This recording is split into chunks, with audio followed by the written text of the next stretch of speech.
Lok Sabha vote চলাকালীন 28 April শুরু হতে চলেছে রাজ্য জয়েন্ট পরীক্ষা। আরও একটি উল্লেখযোগ্য তথ্য সামনে এসেছে।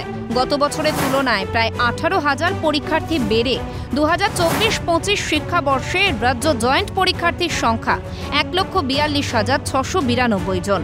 অন্যদিকে 19 এপ্রিল থেকে শুরু হচ্ছে দিল্লির কুর্সি দখলের লড়াই। দেশের সবথেকে বড় নির্বাচন প্রক্রিয়ার মধ্যে কি করে সুষ্ঠুভাবে জয়েন্ট পরীক্ষা সম্পন্ন হবে তা নিয়ে উৎকণ্ঠায় দিন কাটাচ্ছেন পরীক্ষার্থীরা। এ বিষয়ে উষ্মা প্রকাশ করেছেন ASF-HM এর রাজ্য সাধারণ সম্পাদক চন্দন মাইতি। রাজ্যের জয়েন্ট এন্ট্রান্সের মতো রাজ্য যেটা নিজস্ব নেয়, ভবিষ্যতের যারা ইঞ্জিনিয়ার হবেন এবং অন্যান্য বিভিন্ন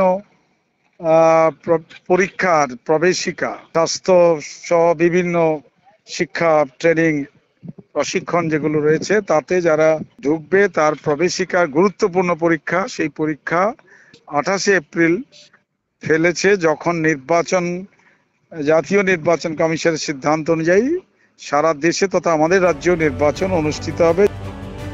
হিংসা এবং সন্ত্রাস মুক্ত ভোট করাতে 1 মার্চ রাজ্যে এসেছে 150 কোম্পানি আধা সামরিক বাহিনী। তাদের রাখা হয়েছে রাজ্যের বিভিন্ন স্কুল, কলেজ এবং বিশ্ববিদ্যালয়গুলিতে। ফলে শিখে উঠেছে ছাত্রছাত্রীদের পড়াশোনা।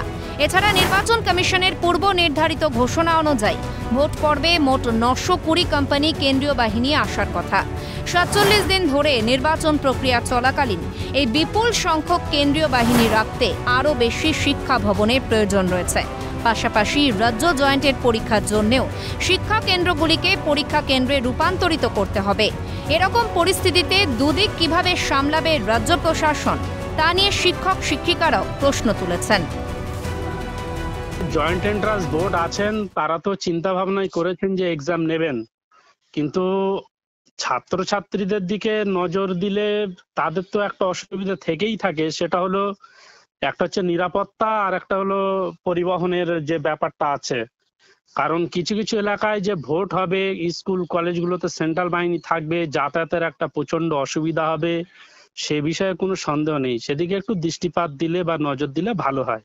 যে কোনো পরীক্ষার ক্ষেত্রে প্রশাসনের একটা সহযোগিতার প্রয়োজন হয়, আর এটা একটা বড় ধরনের পরীক্ষা, সেক্ষেত্রে প্রশাসনের সহযোগিতা তো অবশ্যই বাধ্যতামূলক। কিন্তু যেহেতু ভোট ঘোষণা হয়ে গেছে, ভোটের জন্য প্রশাসন ভোটের কাজ নিয়ে ব্যস্ত থাকবে, সেক্ষেত্রে এই সমস্ত ছেলে মেয়েদের যে নিরাপত্তা, এই নিরাপত্তার ক্ষেত্রে একটা প্রশ্ন উঠছে, নিরাপত্তাহীনতার একটা প্রশ্ন উঠছে। এ বিষয়ে রাজ্য জয়েন্ট বোর্ডের কর্তারা জানিয়েছেন, সোমবার বিকাশ ভবন এবং নবান্নের প্রশাসনিক কর্তাদের সঙ্গে কথা বলে সিদ্ধান্ত নেওয়া হবে। মণি ভট্টাচার্যের রিপোর্ট, ক্যালকাটা নিউজ।